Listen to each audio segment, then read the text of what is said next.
viajaron para honrar al líder de su unión. Danzan con su nuevo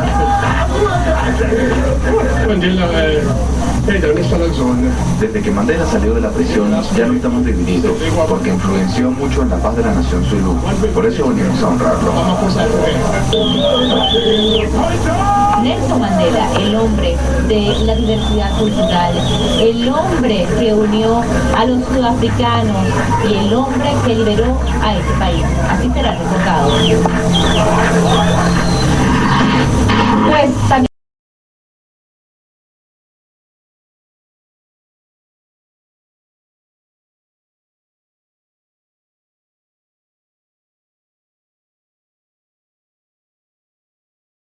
Fernando Marayira, y eso significa para la tribu Tembu una bendición. Es decir, ellos están recibiendo una bendición en momentos en donde ya Nelson Mandela pasó a otro nivel espiritual. Forma parte de esta ceremonia, forma parte de todo esto que ha vivido el pueblo sudafricano. A 30 kilómetros acá exactamente también, porque toda Sudáfrica está llena de historia, fue detenido Nelson Mandela en el año 1962 y bueno, y allí comenzó toda una historia de lucha y de liberación cuando en 1992-90 logra salir de la cárcel para reescribir la historia de este país. Pero también decía el presidente de Sudáfrica, se puede reescribir la historia, pero no olvidar el pasado. Y esa estatua que fue hoy develada significa eso. O sea, estamos reescribiendo una historia, tenemos los brazos abiertos como los tiene Mandela para seguir reencontrándonos, pero sin olvidar lo que pasó para mejorar la calidad de vida de los sudafricanos. En el día de hoy, ¿qué se espera o qué están haciendo en la tribu Tembu? Bueno, es la tradición Umululo. Para levantar el luto familiar, pues se sacrifica un ovejo, se come en el mismo plato y de allí entonces proceden a dejar atrás este luto para dar ahora continuidad a otra vida en el plano espiritual. Marayira Abraham. Madiba y su paso a la inmortalidad, seguida de cerca por nuestra compañera Madeleine García, enviada especial a Sudáfrica. Y otros temas. Hablemos de Ucrania.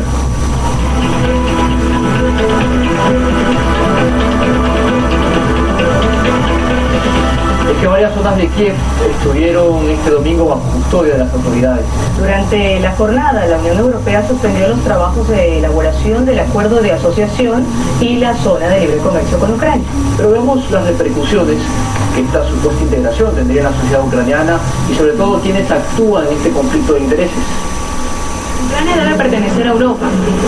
El cuestionamiento tiene lugar según el lado de la acera que se mire. La integración de Ucrania a la Unión Europea es repudiada y aplaudida por distintos sectores. Luego que el presidente ucraniano Viktor Yanukovych decidiera suspender la firma del acuerdo comercial con el bloque europeo, las calles de la capital se llenaron de manifestantes. Aunque sectores proeuropeístas, alineados a la derecha local y a senadores estadounidenses opuestos al vínculo Ucrania-Moscú, reclaman la integración en la Plaza Independencia como una oportunidad histórica para la inversión extranjera en Ucrania, no reconocen que la medida supondría un histórico endeudamiento y la congelación de salarios e incrementos en tarifas eléctricas, entre otras medidas que ya en 2011 llevaron a los ucranianos a volcarse a las calles contra la reducción de gastos públicos en favor del Fondo Monetario Internacional. Al integrarse al bloque europeo, Ucrania debería supeditarse a una condición sine qua non, la privatización total de los sectores claves de la economía, minería, la energía y el transporte, una exigencia que intensificaría las medidas neoliberales del gobierno de Yukhanovich y la alta tendencia a la pobreza extrema que según cifras recientes de la ONU existe en el país. La condición es repudiada por civiles, ministros de gobierno y el aliado de Ucrania en la región, Rusia. Tenemos un enviado especial en Ucrania, Julio César Mejías, nos actualiza hasta ahora. Y los saludamos, Julio César. Vemos cómo está bajando la temperatura en Ucrania, pero la tensión al parecer se mantiene. Cuéntanos. Sí, muchas gracias Marayira, Abraham, y saludos a la audiencia de Telesur. Efectivamente, temperaturas gélidas en todo este territorio de Ucrania, o sea, toda esta porción del este europeo, pero como bien dices, la tensión se mantiene acá en la capital Kiev, y es que las fracciones opositoras, seguidoras de los partidos Batiskina, Udar y Esvoboda se mantienen amotinados en la Plaza de la Independencia, la Plaza Maidán, como le llaman los ucranianos, en reclamo de sus anhelos pro-europeos. Como bien explicaban ahí ustedes, siguen anteriormente a mi pase, esta situación viene dada porque el presidente Víctor Yanukovych aplazó, o sea, momentáneamente no firmó como había quedado este acuerdo de unión, de acercamiento con la Unión Europea y de libre comercio. No es que estén en contra de proceder a ello, sino que por el momento lo aplazó, teniendo en cuenta que las condiciones que la Unión Europea le brinda al gobierno de Ucrania no son las mejores, son bien desventajosas para este país en las condiciones en que se encuentra actualmente, y que además llevaría a un encontronazo con la situación de los vínculos que tiene con Rusia, que son muy importantes no solo en el plano económico, sino también en el aspecto social y humano.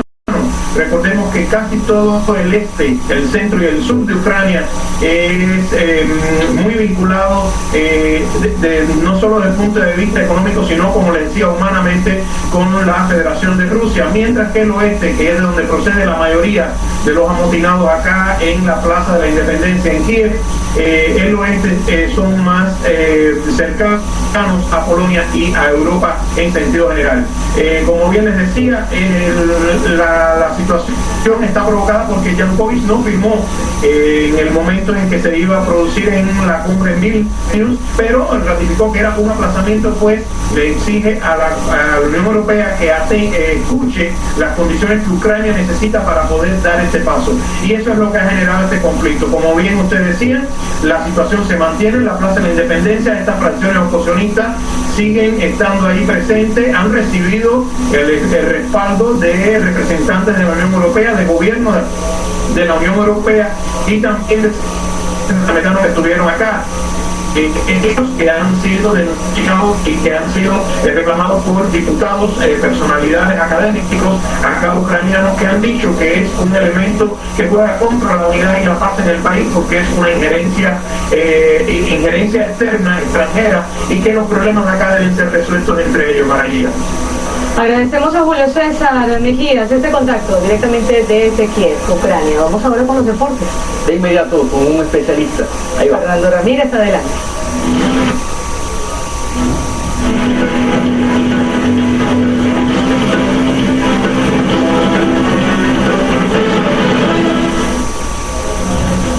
Comenzamos los deportes aquí en Conexión Global contándoles que San Lorenzo de Almagro se consagró campeón del torneo inicial argentino tras igualar 5 goles con Vélez Sarsfield como visitante en una dramática definición que incluyó la igualdad de Newell's Old Boys 2-2 con Lanús en Rosario. Con apenas 33 puntos, el Ciclón, como es conocido San Lorenzo, sumó el 12º título de su palmarés en el profesionalismo y logró añadir un trofeo a su vitrina que no conseguía desde el torneo Clausura 2007. San Lorenzo, que tiene el Papa Francisco como uno de sus hinchas más emblemáticos, se alzó con este título tras empatar con Vélez como visitante y aprovechar la igualdad de sus otros dos escoltas, Newell's y Lanús. Con la atención hasta el último minuto, San Lorenzo conquistó el torneo con la menor puntuación de un campeón desde la instauración en los torneos de una sola ronda en 1991.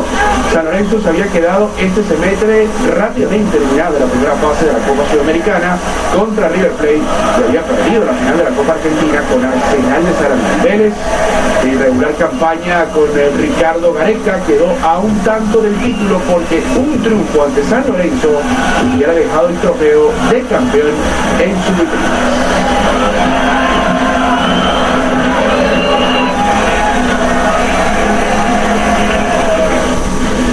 Entonces la clasificación, cómo quedó en Argentina con San Lorenzo campeón con 33 puntos, seguidos por Lanús, Vélez Sarsfield y Newell's con 31 cada uno, mientras que Arsenal de Sarandí cerró el quinto puesto con 30 unidades en este fútbol argentino.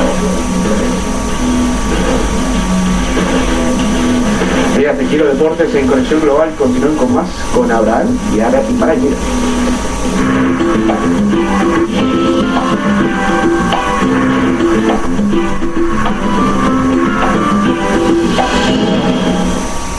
El 35º Festival del Nuevo Cine Latinoamericano de La Habana, Cuba, finalizó este domingo con la entrega de los codiciados premios Coral en las 8 categorías en concurso. Aquí lo vemos. La cinta mexicana Eli se alzó con el primer Coral al mejor largometraje de ficción del festival. El jurado premió esa interpretación personal de la violencia en México, dirigida por Amat Escalante, quien ganó la Palma de Oro en Cannes como mejor director. Eli obtuvo además las distinciones de la Asociación Cubana de la Prensa Cinematográfica, de la Casa de las Américas y el premio Únete que entrega la Organización de Naciones Unidas. El galardón especial del jurado recayó en la cinta argentina Guapolda de Lucía Puenzo, que también se alzó con el galardón a la mejor dirección. Entre tanto, el primer premio Coral de ópera prima fue para la cinta Frente Campesino, transmitiendo desde el estado Táchira. La Jaula de Oro del hispano-mexicano Diego Quemada 10 obtuvo el premio especial del jurado. Por su parte, el primer premio Coral de documentales fue para Elena, de la brasileña Petra Costa. Por otra parte, el Coral para el mejor guión inédito lo obtuvo Pacto, del colombiano Pedro Miguel Rosso. El festival, que duró 10 días, exhibió más de 400 obras, 150 de ellas en concurso. Así despedimos. Ha sido un verdadero gusto. Gracias como siempre por elegirnos. No olviden seguirnos a través del Twitter @VerdugaTelesur, @Maraquilla-Telesur y @TelesurTV. También pueden visitar nuestra página web www.telesurtv.net con nuestra programación en vivo y las noticias de actualidad. Contáctenos @telesurtv.net, es nuestro permanente punto de encuentro, así que síganos también, escríbanos por esa vía. Así finalizamos la conexión global, pero de inmediato. Y a través del Frente Campesino Gran Mariscal de Ayacucho.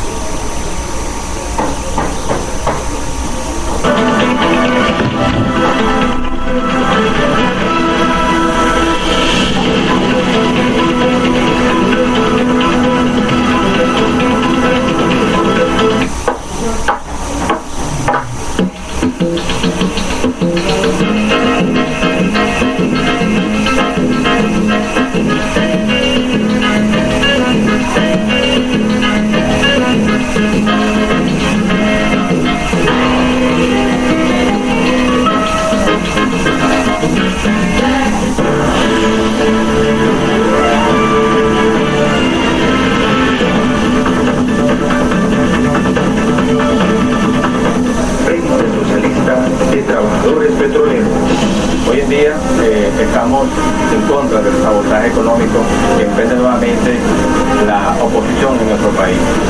Nosotros como trabajadores petroleros estamos resfriados contra este gobierno, muy claro, apoyando las medidas económicas que nuestro presidente Nicolás Maduro ha emprendido en contra de este sabotaje económico.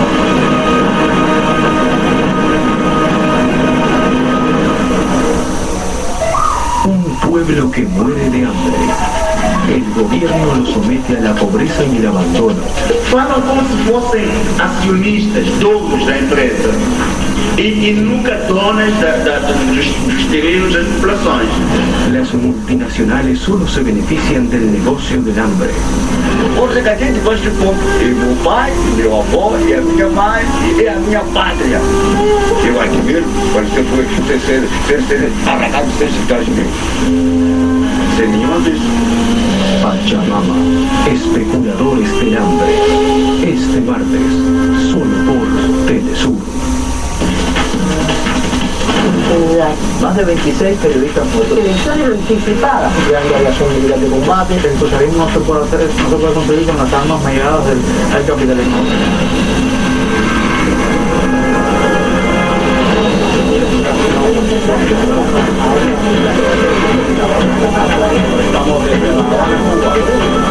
Mesa Redonda Internacional. De lunes a viernes, solo por Telesur. ¿Quieres saber de qué forma la ciencia y el desarrollo tecnológico puede mejorar tu vida y la de millones de personas? ¿Conoces cuáles son los últimos adelantos científicos y tecnológicos en América Latina y el mundo? Descubre esto y más en Atom, el espacio informativo, científico y tecnológico, con la conducción de Dani Pérez. Conoce el lado humano de la tecnología, la ciencia al servicio de los pueblos. Atom, todos los lunes, solo por Telesur.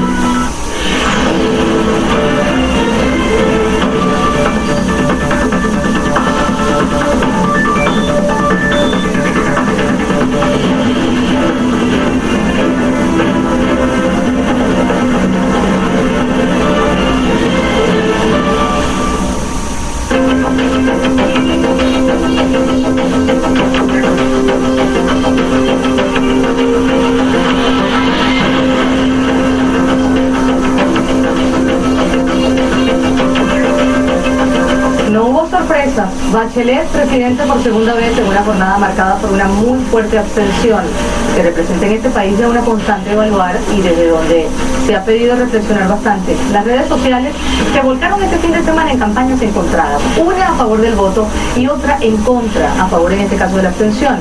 Es uno de nuestros temas destacados en esta conexión digital. Fueron 3.468.000 votos con los que Michelle Bachelet se impuso en la segunda vuelta presidencial.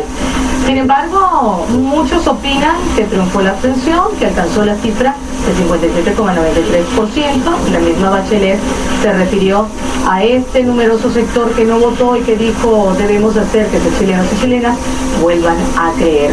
Antes de entrar en este tema, repasemos los detalles de la jornada de este domingo. Bienvenidos.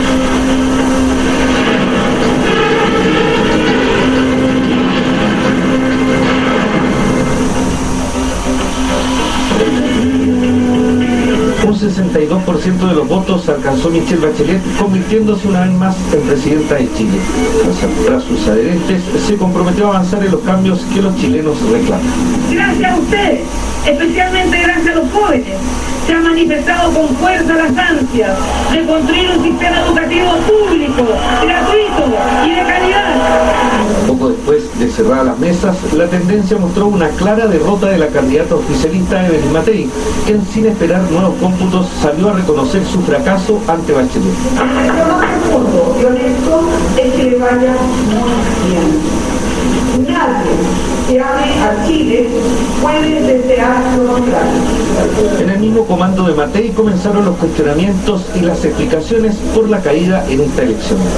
Siempre he dicho que lo que ha faltado en nuestros sectores más unidad, más trabajo en equipo, más trabajo propositivo que destructivo. Y lo que tenemos que hacer es eso, trabajar para construir un proyecto político que sea basado en una sociedad libre, solidaria, conectarnos con la gente porque de repente se produjo un distanciamiento.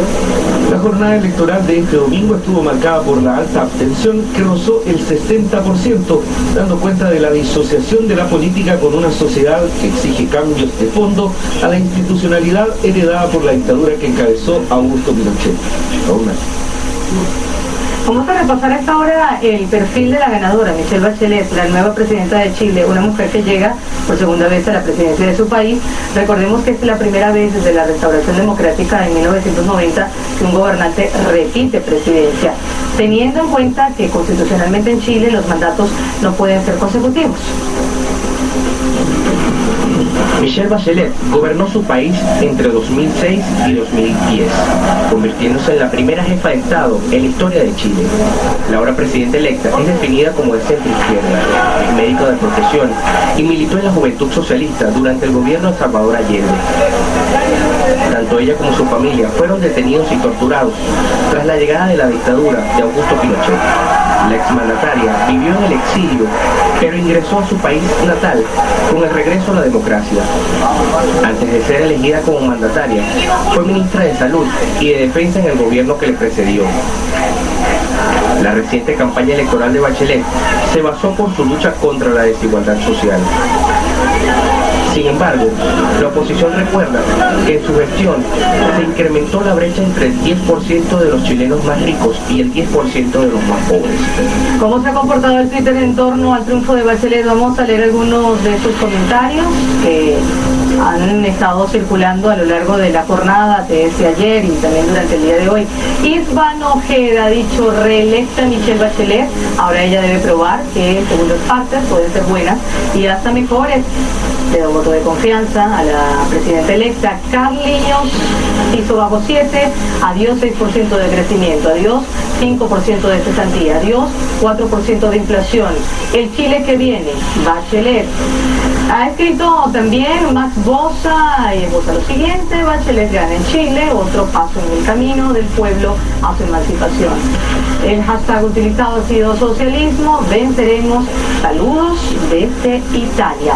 Vamos a conocer estas cifras de los niveles de abstención registrados en esta segunda jornada y una comparación de estas cifras en relación con la primera vuelta electoral. Decíamos que ha sido uno de los temas de mayor preocupación. ¿Qué vemos acá en este gráfico? Bueno, en la primera vuelta se evidenció una abstención de 50,67% según cifras aportadas por el Servicio Electoral chileno. Sin embargo, en la segunda vuelta electoral la cifra aumentó. Llegó a 57,93% según lo anunció el presidente saliente Sebastián Piñera. Sin embargo, esta cifra va aumentando en la medida que continúan los escrutinios. Ya se dice que está rayando el 60%. Vamos a ver lo que se sigue diciendo en las redes sociales. Se vislumbran algunas reacciones del por qué se ha generado todo este hecho. Nacho García ha escrito sobre el tema: la alta abstención no se revierte por voto obligatorio, sino por políticos honestos, comprometidos con derechos ciudadanos. Marce Sabat también se pronuncia, dice entender la abstención solo como resultado del voto voluntario es no escuchar a la gente, debemos devolverle la confianza a los chilenos. Sobre el tema Es León también escribe: la abstención, claro que dice algo, y dice no Bachelet y no Matei, el sistema del duopolio. Seba Díaz, a través de su usuario @Seba Díaz, dice: tanto que le dan con la abstención, podrían darse cuenta que la política que sigue tomando el poder ya tiene caducada su credibilidad. Hay también fotografías que acompañan estos comentarios. Esta imagen que vemos a continuación es de un usuario que presenta lo que él considera el triunfo de la abstención. Acá vemos las dos candidatas. Fíjense la barra de abstención, el gran ganador. El usuario comenta: esta votación no representa a la mayoría de los chilenos, solo a la nueva pillería en lugar de nueva mayoría, criticando así la concertación de las fuerzas progresistas aliadas a Bachelet y el triunfo de quienes considera que son más de lo mismo. Esta es la barra que ha colocado él, diciendo que la gran ganadora ha sido la abstención. Y esto que vemos acá es una campaña que circula el fin de semana en las redes sociales chilenas. Parte de un sector de la población que prefirió no ejercer su derecho al voto. ¿Y qué decían? El 15 yo no voto, las voto. Hace ese juego de palabras. Abstención en la calle por una asamblea constituyente. Entre las razones señalan hechos y leyes que rechazan la población chilena, como la ley antiterrorista, la represión policial también. Y vemos allí a las dos candidatas. Esta fotografía está también enmarcada en esta campaña de abstención. Por las redes sociales también circuló esta imagen: no voto por el duopolio, ni alianza ni concertación, decían. Este 15 de diciembre, abstención, era su preferencia.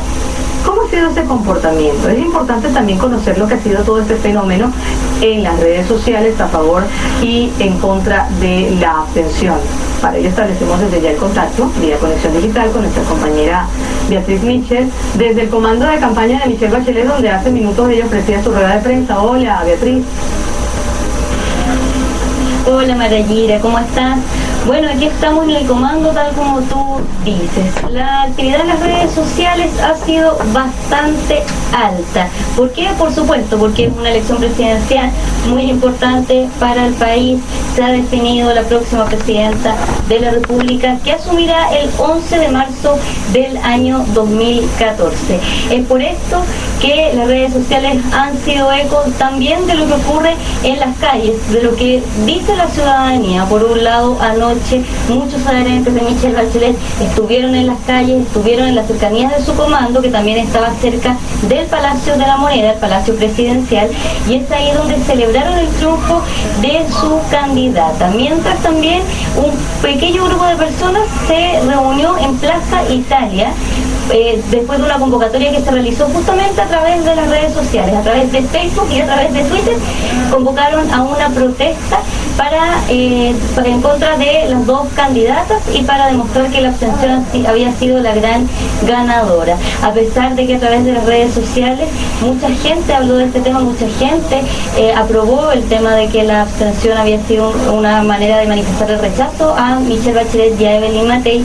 En Plaza Italia, las personas que finalmente llegaron a esa convocatoria fueron muy poquitas, alrededor de unas 10 o 15 personas, por lo tanto no tuvo una gran convocatoria en la práctica. Sin embargo, lo que sí se vio ayer y que tú lo mencionabas es que las personas no acudieron a las urnas. Estuvimos nosotros recorriendo distintos centros de votación, tanto nuestro compañero Raúl Martínez como nosotros, y realmente muy poca gente la que estuvo en los centros de votación. Vimos realmente pocas personas, los centros vacíos, incluso algunos vocales de mesa que fueron fotografiados durmiendo encima de las mesas y de los votos porque no tenían a quién atender durante el día de ayer. Eso es lo que se vio, un escenario que realmente, si uno lo compara con otros países, es bastante triste, y es por eso que justamente ayer se empezó a conversar, a debatir nuevamente sobre la necesidad o no de reponer el voto obligatorio, la obligatoriedad del voto. Recordemos que en Chile el voto era obligatorio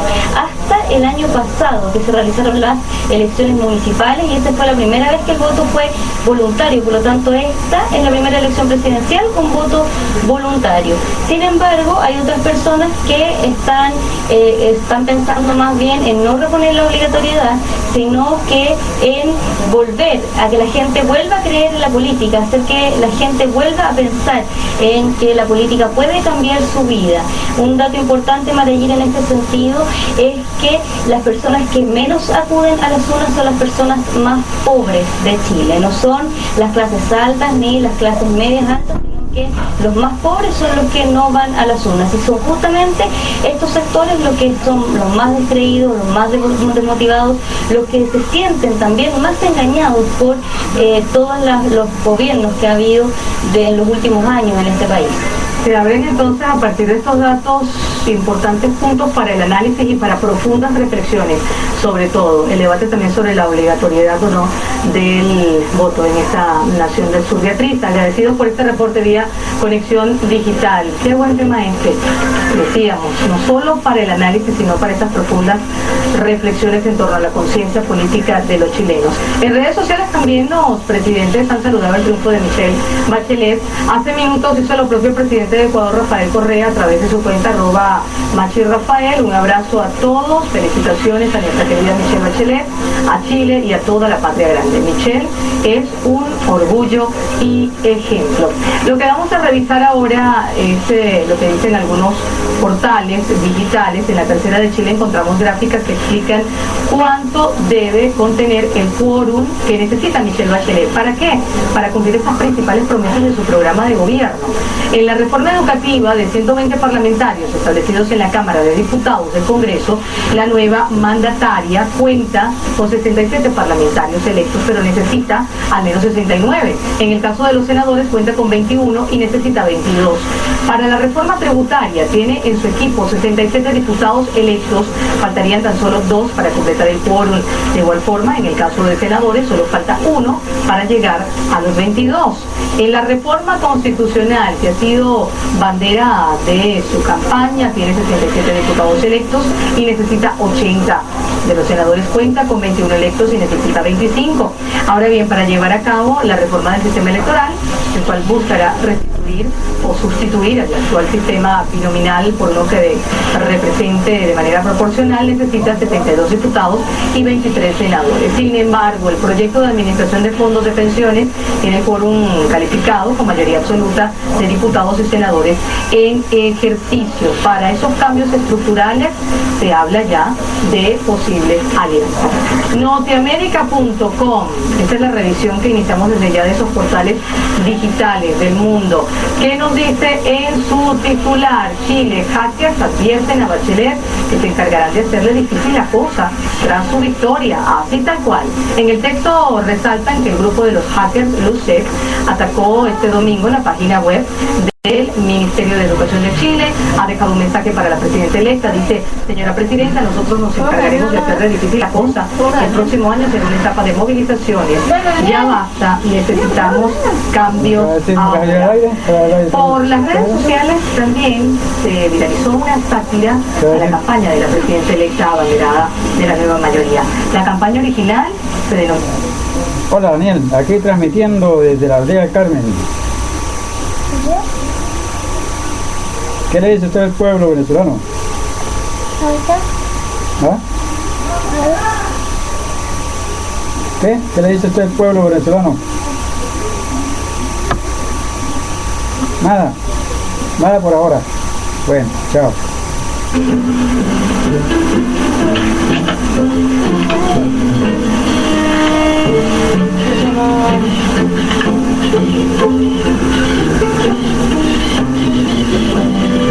Se habla aquí